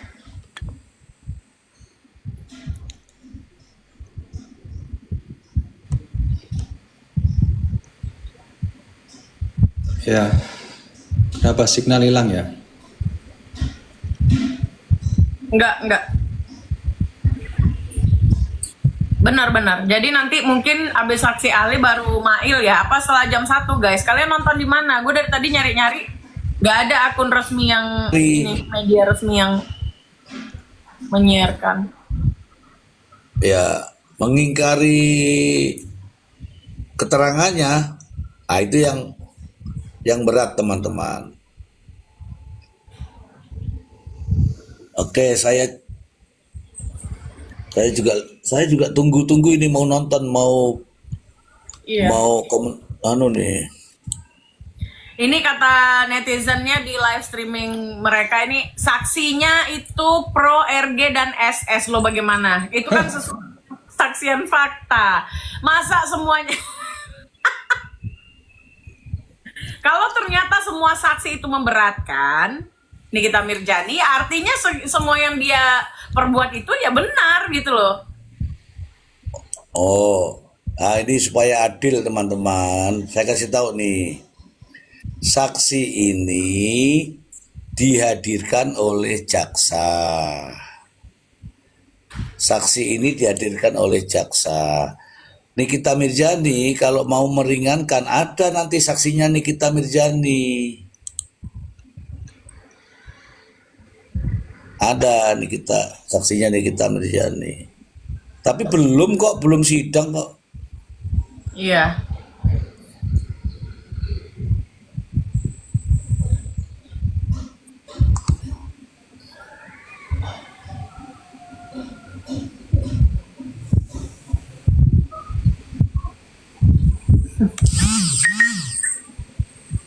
Gimana, baik ya, lebih baik apa tuh? Lebih baik koreksi diri. Ini tidak menggibah. Gimana ya kita mengomentari persidangan dan proses hukum public figure itu dikatakan gibah gitu loh. Di mana ininya gitu. Lagian kasus ini kan sudah ke ranah publik, ke pengadilan, terbuka untuk umum, dan kita wajib dan kita hanya mengkomen untuk dapat pelajaran, karena keponya ilmunya. Soal sampah dia ngomong apa itu bukan ilmu, dia menghina orang lah apa. Gue mau cari tahu ilmunya. Itu namanya warga negara yang baik yang mau tahu untuk ilmu. Ngapain ngomongin dia? Bukannya dia ngomongin gue, katain gue bule kere bule gembel. Makanya gue kenapa di sini, karena aku ya mau buktiin aku bukan bule kere bule gembel dan dia yang digembelkan. Iya, apalagi nih ada nih informasi terbaru. Katanya Mail itu pengen pulang. Nah, berarti dia harus jadi justice kolaborator dong ya Pak Zia? Harusnya iya. Nah, kalau dia ada kalimat pengen pulang, berarti dia nggak betah. Nah, kalau nggak betah ini kita bisa bahas nih, nggak betah ini kita bisa bahas ini. Nah Pak, satu lagi, malah mereka ini menggiringnya, disinilah kesetiaan dari Mail diuji loh. Gimana ini? Lah, gimana sih? Kesetiaan macam apa? Yang mana? Iya. Mereka mau Mail ini setia terhadap Nikita Mirjani sehingga mengorbankan dirinya. Sementara Nikita Mirjani apa yang dia lakukan untuk Mail? Mau nggak dia mengambil sebagai dari ketua dari si Mail, misalnya gini, saya ini atasannya Mail. Saya harus bertanggung jawab dengan apa yang sudah terjadi pada dirinya dikarenakan saya. Ya gak? Harusnya kan begitu sebagai atasan. Tanggung jawab sebagai atasan gitu loh. Leadershipnya mana Nikita Mirjani kalau dia justru ingin menyelamatkan dirinya dan menumbalkan karyawannya. Kan aneh, masa disuruh karyawannya masih bertugas. Memangnya Mail dibayar berapa untuk pasang badan? Sedangkan Mail sendiri ini udah beredar, Mail itu marah dan sedih karena dia pengen pulang gitu Pak Aziz. Gitu Om Bule. Ya harusnya kan memang si Marijan bilang, saya menyesal, saya akan ambil semua beban dosa salah saya kepada saya. Jangan ditimpakan kepada Mail, biarkanlah dia bebas. Itu baru seorang pahlawan, bukannya lu ngapain lu ngambil duitnya si Reza? Lu kan yang minta kan, gue nggak minta. Terus kenapa lu kasih ke gua? Salah sendiri kenapa lo kasih ke gue duit itu? Gue gak minta kok. Kan begitu nanti ngomongnya paling.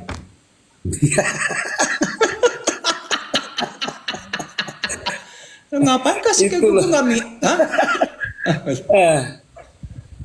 Enggak, itu bahasanya Om Bule itu kalau pas ngomong begitu tuh mirip yang di Viti-Viti itu. Ya maksud gue kan intinya begitu, pasti dia akan lempar batu. Harusnya kalau dia pahlawan pemimpin, ini salah saya, tanggung jawab saya minta maaf. Yang didik Mail itu saya, dia nggak salah, saya yang salah. Aku salah asuh, aku salah didik dia. Jangan kenakan dia sanksi, hanya saya aja yang dihukum gitu, baru pahlawan. Iya. Ya, ini teman-teman ada pertanyaan ya. Saya bantu jawab aja, Om Bule. Pertanyaannya itu bagaimana syaratnya jadi justice kolaborator, itu yang pertama. Kemudian ada lagi satu tadi mana nih? Sebenarnya Ada dia teman bisa saya juga ini. nanti kerja untuk polisi, nanti bisa kerja untuk polisi selamanya. Selain dia jadi justice collaborator untuk si Marijan kasus skincare, nanti polisi akan pakai dia. Kamu digaji ya, kamu akan obrak-abrik semua skincare. Dia punya masa depan karir kerja loh daripada jadi babu. Hah? Ya, yang teman-teman, yang dimaksud dengan justice kolaborator itu adalah ya pelaku ya, ini bahasa sederhananya, ini pelaku yang bekerja sama dengan aparat penegak hukum untuk mengungkap terkait dengan perkara pidana. Itu justice kolaborator. Nah, terkait dengan Mail bisa, tapi tidak sekarang, seharusnya kemarin. Iya. Kenapa? Oh, dia telat dia telat sekali, udah telat ya. Iya, tapi nanti ada caranya. Karena proses pengajuan itu sebelum apa? Sebelum pembacaan dakwaan Dakwaan. gitu. Tetapi ini tidak bisa, ini bumerang. Bahasa saya bukan dilema tapi bumerang. Bumerang buat Mail sendiri. Ketika dia dan terdakwa sama-sama dalam satu dakwaan, tetapi menggunakan jasa penasihat hukum yang sama. Itu kendala, teman-teman. Bagaimana dia bisa di satu sisi dia mengatakan bahwa saya akan mengungkapkan, tapi di sisi lain penasihat hukum ini berjuang untuk terdakwa. Jadi nggak akan ketemu, makanya syaratnya adalah Mail harus berani mengambil keputusan. Dan kenapa Ganti sih, pengacara. Ya pengacaranya udah telat sih, ganti pengacara udah telat. Ya, ganti pengacara. Kenapa kok ganti pengacara? Supaya independen bagi keduanya. Bagi Betul. Ismail sendiri dan bagi pengacaranya. Tapi kalau sudah terkontaminasi, saya katakan terkontaminasi seperti ini, bingung nih Mail, kepalanya ini mendua ini. Iya. Teman-teman tahu enggak namanya kepala bingung? Hmm. Ya mirip-mirip gini, mirip-mirip antara ngantuk dan lapar. Mana yang mau didahulukan? Iya. Dan dia sudah bisa dipastikan berat sebelah karena dia lebih dahulu mengenal Nikita Mirjani. Ya, kalau justice kolaborator tidak berpihak pada korbannya, tetapi berpihak pada pengungkapannya. Dia tidak tahu apa ancaman hukumannya, tapi yang jelas hakim akan memahami itu, bahwa bentuk dari kerjasama itu kelihatan dari omongannya.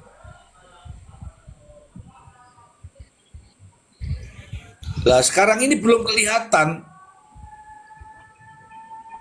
Masih itu juga penasihat hukumnya kan. Itu cobalah satu circle, kemudian ada satu orang yang berbeda, pasti disingkirkan. Nah ini kan antara PH, terdakwa, dan Mail, itu sekarang ini satu circle. Iya. Kalau Mail masih ngotot berbeda, pasti disingkirkan. Tapi kan karena tidak disingkirkan, karena masih iya-iya saja. Nah, tetapi saya mendengar bahwa Ismail itu ditahan di sana itu nggak ada yang nengok. Benar atau tidak saya tidak tahu, tapi tadi malam itu Mbak siapa? Mbak Fitri itu menyampaikan, saya kenal kenal dengan Mail. Mail juga itu di sana nggak ada yang nengok. Iya. Maksudnya nggak ada yang perhatikan. Sama juga teman-teman nih, teman-teman semua nih yang pendukung-pendukung nih. Yang pendukung-pendukung ini. Ketika teman-teman mau nonton sidang, pada saat Nikita Mirzani yang ramai ditonton, ramai didukung. Sementara pas Mail sidang, ditinggalkan. Dan Mail dalam persidangannya lebih kondusif. Nah, maksud saya begini, kalau memang mendukung, justru yang didukung kalau mau mendukung pembelaan itu, justru yang didukung itu Mail. Iya, betul banget itu. Mail, kenapa? Karena Mail lah itu yang membawa Nikita Mirzani itu dari Mail. Nah, kalau mau Mail nih selamat, keluar dari circle itu dulu, kerjasama dengan hakim, kerjasama dengan jaksa, ungkap semuanya. Percaya nggak kalau ini Mbak Janja? Percaya nggak kalau ini Nikita Mirzani ini tidak seorang diri? Percaya, sangat percaya. Nah, ada orang lain yang harus dibuka dan Mail tahu itu. Begitu, Mbak Janja. Betul banget. Kita semua mau mengawal Mail. Kenapa? Karena di sini Mail itu hanya pesuruh, tetapi yang dia lakukan ini fatal ya, yang paling fatal ya Pak ya. Dia yang berkomunikasi, dia yang mengambil uangnya, ini kasihan banget si Mail nih, the real kena apes gitu ya, Om Bule ya. Ya, maksudnya aku penasaran nanti pengacaranya kan si Mail akan disidang, si pengacaranya si Fahmi akan tanya ke Mail, siapa yang nyuruh uang ini disuruh transfer? Nah kan bingung, siapa disuruh Marijan atau apakah inisiatif kamu? Nggak mungkin si Reza Glalis, aku mau nyerahin dong dengan sukarela sedekah 4 miliar. Siapa yang nyuruh? Nah di situ si pengacara harus bela siapa? Harus bela si Mail atau si Marijan? Kan tolol di situ. Kalau dari saya Pak, karena saya melihat bukti percakapan ya, yang beredar dan saya yakin itu yang dijadikan barang bukti di pengadilan. Nah, ini bukan hanya Nikita Mirzani yang ingin berlindung di bawah Mail, tetapi ada nama-nama lain. Seperti di percakapan itu, ada Dr. Oki yang itu dia menanyakan kepada Nikita Mirzani, udah belum si Mail? Udah belum? Jadi yang nge-push itu dia gitu. Iya. Jadi bukan hanya Nikita Mirzani pengen berlindung di bawah keteknya si Mail, tapi si Dr. Oki juga jangan-jangan begitu. Jadi mereka ini kan power besar dengan secara si Mail ini apalah kalau dibandingkan mereka gitu loh. Jangan sampai justru Mailnya ditumbalkan sedemikian rupa untuk menyelamatkan mereka ini ya Pak ya. Ya.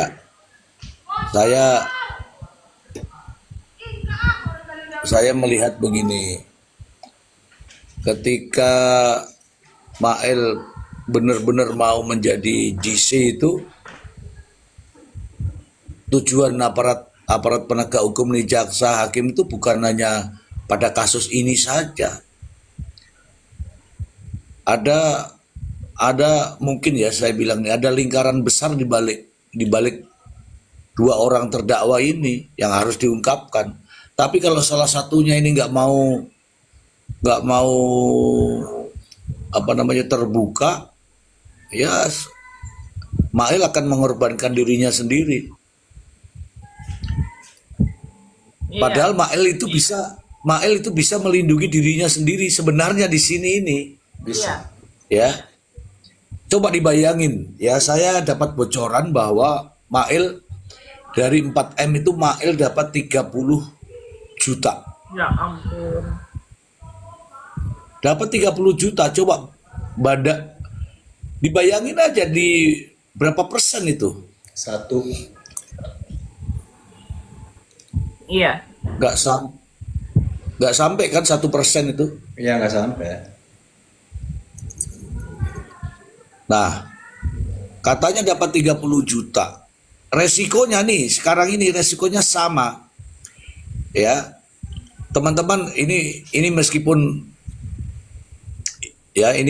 ini sudah pernah saya bicarakan. Coba dengerin ya. Pasalnya itu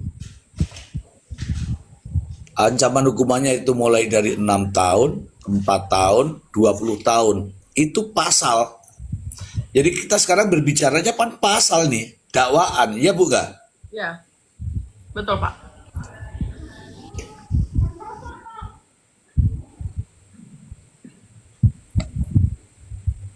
Sekarang saya tanya sama Bu Sansabila, apa yang bisa membebaskan Mail? Apa yang bisa meringankan Mail? Berbicara jujur, Pak. Berbicara apa Nah adanya. itulah strategi sekarang yang harus dilakukan Mail. Meskipun dia tidak sebagai GC, tetapi dia harus jujur. Maka kalau jujur, apakah itu tidak berseberangan dengan terdakwa yang satunya? Iya, berseberangan pasti, Pak. Karena dia akan mengungkapkan, menceritakan segala sesuatunya. Nah, itulah yang saya katakan bumerang. Bukan hanya dilema. Tahu dia, kalau dia jujur tahu. Nih ya, ini kan situasi persidangan Mail kondusif, aman-aman saja. Iya. Dan teman-teman semua tahu bagaimana ketika Mail bersidang kondusif. Iya. Ya teman-teman lah yang bisa menilai ya, teman-teman saya hanya bisa mengabarkan itu. Nonton, Pak. Sedangkan kita tahu sendiri yang menonton Mail itu pasti kan dari pihaknya Mail. Mail itu kan pihaknya Mail itu kan tidak bisa dipungkiri kenal juga dengan Nikita Mirzani, yang pasti kan bukan pendukung Dr. Reja Gladys yang duduk di sana nonton persidangan Mail kan. Jadi dan itu sedikit. Orangnya saya pernah nonton sampai selesai, Pak, karena mendampingi Dr. Reja Gladys kan sampai malam tuh, bersaksi juga di persidangan Mail. Saya lihat, saya bisa lain orang-orang yang memang solidaritasnya terhadap Mail ini ada gitu loh, teruji gitu. Kalau yang lain memang nggak mikirin Mail sama sekali kok. Mereka sepakat, seperti mereka itu telah diajarkan untuk jangan membahas Mail sekalipun. Bahkan, Pak, ketika kita berbicara tentang Mail saja mereka marah, Pak. Iya. Saya akan perlihatkan ini pendukung-pendukungnya nih.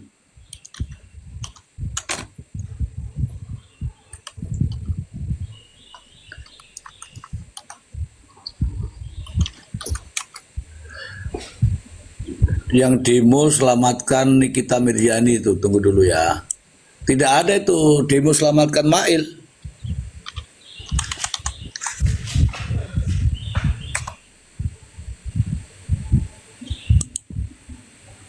Berarti itu dari 2 miliar dong, cash dong. Karena kan kalau yang dikirimkan ke developer kan udah 2 miliar, nggak mungkin dibagi. Berarti 2 miliarnya yang dibagi. Iya. Yang cash itu ya. Yang pakai kantong kresek ke bandara ya. Di bandara. Iya. Saya dapat info kemarin dari Mbak Fitri, kalau nggak salah. Mbak Fitri namanya Mbak Fitri kan tahu semua itu. Dapat dari siapa, tapi bunyinya Mail katanya dapatnya cuman 30 juta. Ya kan? Coba lihat ini teman-teman. Konsep pendukung ini seperti ini. Selamatkan Nikita. Salah. Harusnya Mail dulu kau selamatkan supaya ini apa?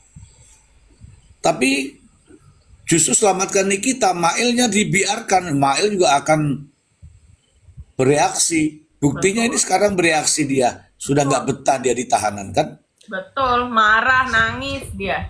Sebenarnya yang bisa membuat hukuman ringan atau bahkan mujizat dibebaskan, kunci saksinya itu si Mail, bukan si Marijan. Si Mail itu yang sebenarnya yang bisa membuat meringankan hukumannya si Marijan atau dirinya. Jadi bukan di Marijan cuma bagian mencak-mencak aja, saya nggak ngerti pola pikir mereka itu loh. Si Marijan kan bilang, si Marijan udah bilang kemana-mana bahwa ini si Mail kok, Mail kok yang nawarin gua, bukan saya.